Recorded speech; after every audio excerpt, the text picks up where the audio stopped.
It's officially been 6 months since I quit my 9-to-5 job in corporate engineering. Before I quit my job, I saved up some cash and brainstormed alternate ways to make money. My main goal was to have enough saved to make it through the end of our lease, which had a little over 7 months left. So did we make it through the lease? And how much money did we realistically need before quitting my 9-to-5 without a backup plan? Hey guys, welcome back to my channel. Today we're going to be doing a financial update to see where we're at 6 months after leaving my 9-to-5 job. By the end of this video, you're going to see how our income changed over the past 6 months since I left my job, how our average spending changed, how much of our savings we used up, what our net worth is like today, and if we met that goal of making it through our lease with the cash we saved up. Lastly, we're going to go over what I would do differently if I was to do this whole thing again, save up and prepare to quit my 9-to-5 job. That way you guys don't make the same mistakes I did. So we're going to start by looking at our average spending from January through July of 2021. My last week of work was the last week of July of 2021. So if we look at this, we can see that our total spending from January through July was $30,700 with an average spending of around $4,390. I've talked about this extensively in my video about how I spent my money. So if you're curious about the breakdown of what exactly I was spending my money on, feel free to check out that video. I will make sure to have it in the description below. But today we just want a reference point to start with. So average spending was almost $4,400 per month on average. And at the end of July in 2021, our net worth was $27.5 thousand. Now this is taking into account my retirement fund, my investment money, so our cash and our assets. Before we leave this, I do want to look at what our cash savings was. So I'm going to uncheck this tracking accounts because that holds my investment accounts, my 401k, my crypto, all of that. So if we take that out, we had $13.7 thousand. Pretty much we had about $14,000 in cash savings and $14,000 invested. Now let's hop back over to spending and we will look at what our average spending has been from September, so the first month that we were unemployed, and then through January of 2022. So if we look at this, we can see that our average spending was only $3,150 instead of that $4,700. So we cut down our average spending by about $1,600 per month after I quit my job. I think that's a pretty crazy adjustment that we made, in my opinion. Let's take a closer look by jumping over into trends. So if we look at trends, we'll see that our first month unemployed was the highest spending month we had. Here we spent $3,800, so we were much closer to that average spending that we saw for the first half of the year while I was still in my 9-to-5 job of $4,700. It was clear to me pretty quickly that we could not keep that up, and I dropped our spending down to $2,900 in September. It went back up a tiny bit to $3,000 in October, back down to our lowest spend month yet of $2,700 in November. December was a bit higher with Christmas at $3,100, and January has gone back up a lot and we're almost at $3,300 in spending for the month of January. Now the reason for the huge jump in January is you'll see this huge blue spot, which is our business expenses. I paid quarterly taxes for the first time in January, which was about $750. To make this make a little bit more sense, what I'm actually going to do is take out business expenses completely, because the reality of being self-employed is that any of these business expenses that I have categorized here, they're all just going to be deducted from my income when I file my taxes. So in a sense, they're not really my personal expenses. They are business expenses that I have to spend money on to be able to make the money I make in my income. So if we take that out, we'll see our average spending is $2,960, which is much lower. And January was our lowest spend month at $2,500. Key takeaway here is that after you take out those business expenses, we cut down our expenses by $1,800 on average per month. So we started at $4,700 per month on average before quitting, and we went down to $2,900 on average per month after quitting. I've talked about it before and I'll probably talk about it again, but lifestyle creep was a real thing for me when I started my 9-to-5 job. I spent a ton more money on stuff I did not need, and it's really clear that once I didn't have the money to spend, I didn't spend it, and genuinely, I have not missed it one bit. I haven't even really noticed a difference, to be honest. The one thing I will say that has been a big change is the amount that we eat out. We have cut down our dining out expenses dramatically, but really that's just a habit, and once we broke out of the habit and we eat out less, I seriously don't notice at all, and I've been enjoying cooking at home more than I was ever able to while I was in my 9-to-5 job. One more thing to note before we move on from here is that our total spending in this period was almost $19,000. Again, that is including business expenses though. But the reason I want you to remember that number is because once we get to our income, it obviously again is pre-tax, so we will want to be considering the total spending that includes business expenses and taxes. The next thing we're going to look at is our income from the months of January to July when I was in my 9-to-5 job. Just so you guys understand what's happening here, on average, our income was about $5.7 thousand per month, and we had a total income of $40,000 for those 7 months before I quit my job. After I quit my job, you'll see a dramatic difference in what our income is. From August to January, after I quit my job, our average income was only $1,860 with a total of $11,000. So now I'm sure you can already start thinking in your head how much of our savings we used. But the interesting thing here is to look at the income rise throughout the months. The first month that I left my job, me and my husband only made $539. And the reason for that is he was still taking a break from his job and he had just started getting back into work. And I had just started doing Instacart and finding new ways to make money. September, my husband had gone back to working a part-time schedule and he made about $1,100, whereas I made over $500 this month through Rover, cat sitting, and Instacart. October was a similar month. My husband worked a bit less in October, but I actually made more money in October at $650. November was our best month yet, and if you've been following me for a little bit, you'll know that November was the first month that we actually broke even, hence we made more money than we spent that month. So in November, I made way more money than I had ever made before.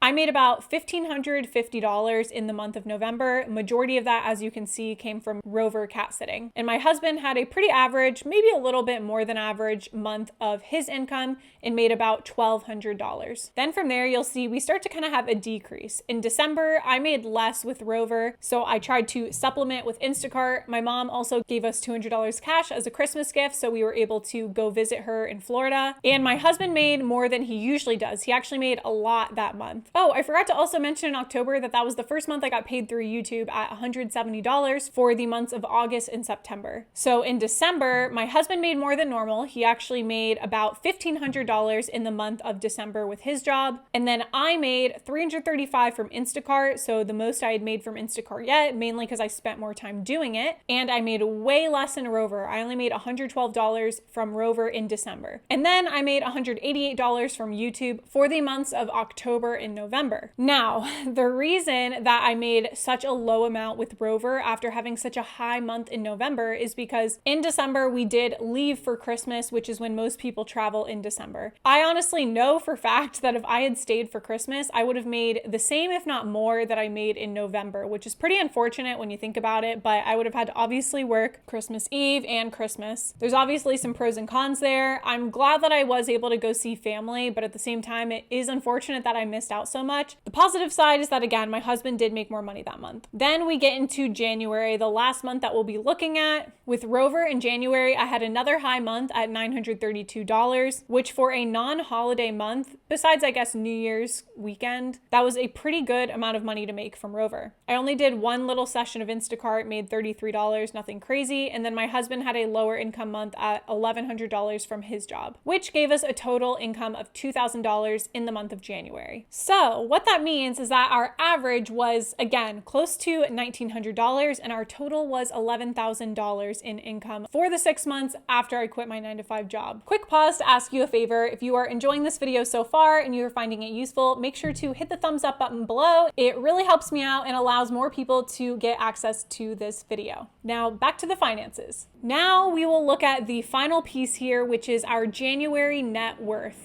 I'm going to pull up our net worth from August through January. So you can see that from August 2021, the month after I quit my job, to January of 2022, we had a decrease in net worth of $4,160. So if we look over here on the right, you'll see that August, our net worth was $27.8 thousand. September, our net worth went down and it was at 26.6 thousand. October, it went down again to 25.2 thousand. Then November, we actually made more than we spent. So our net worth went back up a little bit to 25.4 thousand, then back down to 24.8 thousand. And then now we are at $23.6 thousand of net worth. You can see up here that is a decrease of $4,160. When we left my job, we had about $10.5 thousand saved up. So as of today, we only have $6.3 thousand left. So we've used almost 40% of our savings. Our lease ends March 15th. We've already paid our rent for February. So the month of March will just be a half month of rent that we need to pay. So to answer the question from the beginning, yes, we did make it to the end of our lease and we only used about 40% of our savings. So to answer that second question, how much do you realistically need to have saved? The main thing you need to consider is what your expenses are right now and if there's ways to cut your expenses. If I looked at my expenses and I said, okay, we spend $4,700 on average each month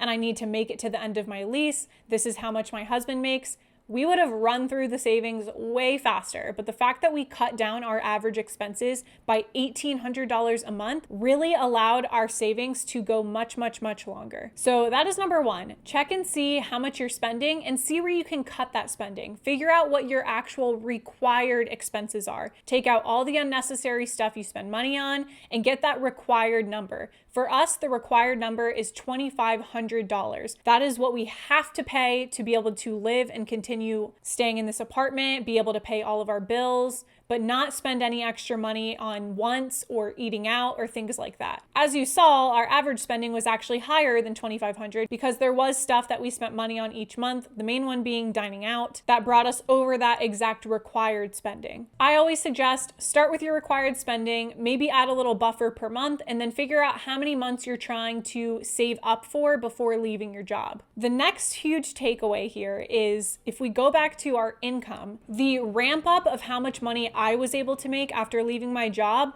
was kind of fast, but also kind of slow. In reality, we used the biggest chunk of our savings in the first month after I left my job. Now, if you're here and you're thinking, okay, I want to quit my job, but I don't know what I want to do next, start up the gig type work that you can do right after you quit your job. Make sure you have everything planned out, everything secured. If you're going to do Instacart, get your background check done, get your card in the mail, all of that. If you want to do Rover, set up your profile, start putting yourself as available and start booking jobs before you quit. Because the reality is, you can see with Rover, that first month I jumped from $0 to $450. I set up my Rover account at some point in August and that quickly started making me more and more money. If I had just set up this Rover account in early July, for example, and started taking clients the beginning of August, I would have been able to make significantly more money in this first month. But like I've said in other videos, I do suggest to take some time off after your job if you're quitting for burnout reasons. I personally had a lot of severe burnout from my 9-to-5 job, and so I really did need the time to breathe and relax. But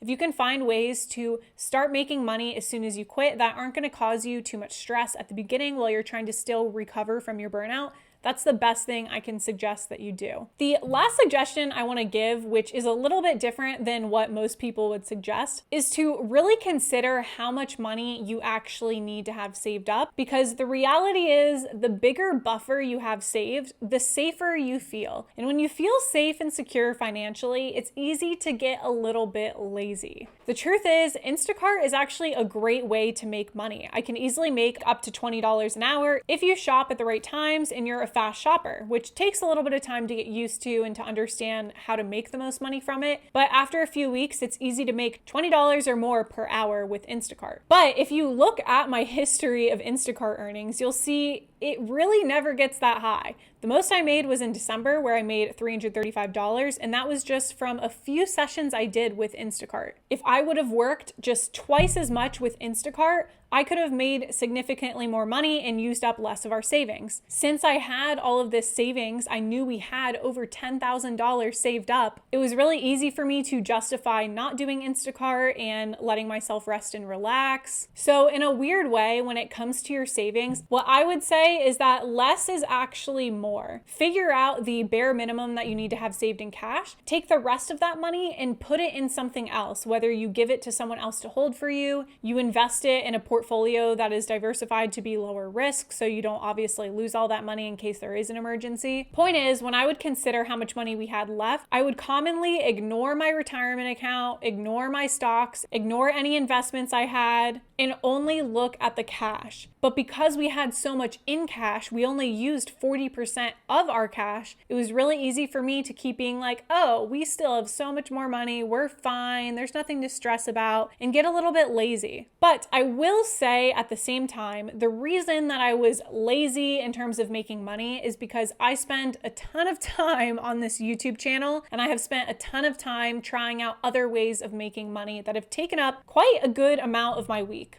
For example, if you've been here for a while, you know that when I first quit my job, I was trying out coaching and I was working on creating a program. All the behind the scenes of that took a ton of time, and I spent a lot of my energy each week working on that, as well as making YouTube videos. I still am doing YouTube here. I consistently now post 2 times a week, which takes up, again, a lot of time. Now, at the end of the day, if you're here because you want to quit your job, you don't have a specific backup plan, I'm assuming it's because you want to go down an alternate path. You're probably not here because you just want to quit your job and find another job. Because the reality is, if that's the case, most people are just going to find another job before they quit. So what that means is that in reality, if you're trying to do something that's a non-traditional path, there's going to be a period of time that requires you to invest time with no return, such as with YouTube, any type of small business you're starting, pretty much every online business out there. Or for example, if you watch my Side Hustle Search series, then you know the past month and a half, I've been working on starting up my Depop and Etsy shop again, which all of these take a usually low investment money-wise, but a huge investment time-wise. And the reason, of course, we are willing to put in this investment with no money in return is because the potential return is exponential growth. With your 9-to-5 job, yes, you can get a raise each year. Yes, you can go up the corporate ladder, but it pretty much gets stagnant at a certain point. If you're starting your own business or you're working to be self-employed in some way, then you know that your income is going to increase exponentially, and it really is dependent on the effort and investment of time that you put into that thing you're trying to start. So at the end of the day, take this with a grain of salt, but the more money you have saved up in cash that is easy for you to access to pay your monthly expenses, the less you are going to want to do the boring gig work jobs that actually pay the bills at the beginning while you're starting your non-traditional path. I'm going to end with one last piece of advice, which is that if you are trying to quit your job to pursue a non-traditional path, the best thing you can do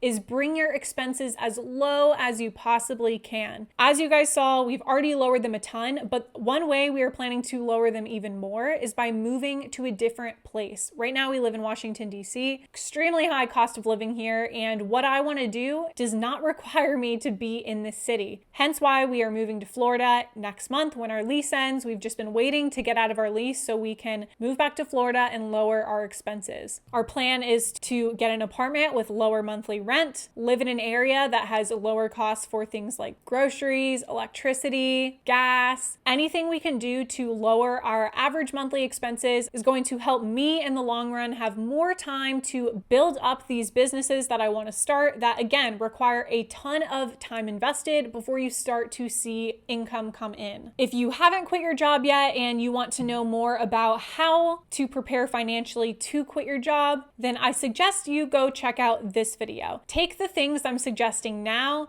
and apply it to my suggestions here, and you will get a full, well-rounded approach of how to prepare financially to quit your 9-to-5 job. If you have any questions at all about finances and quitting your 9-to-5 and starting up your own side business, how to work for yourself, make sure to drop them down below. I would love to answer all your questions and potentially make a future video on it. But that's all I have for you guys today. Thank you so much for watching, and I'll see you in the next one. Bye.